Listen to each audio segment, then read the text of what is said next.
Hi guys! Good morning! So, ito na ito gagawin natin mamaya.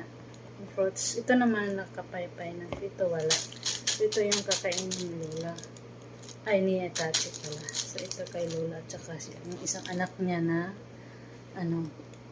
doktora din. So, itong mga prutas na to kasi need i-consume agad para hindi siya masira.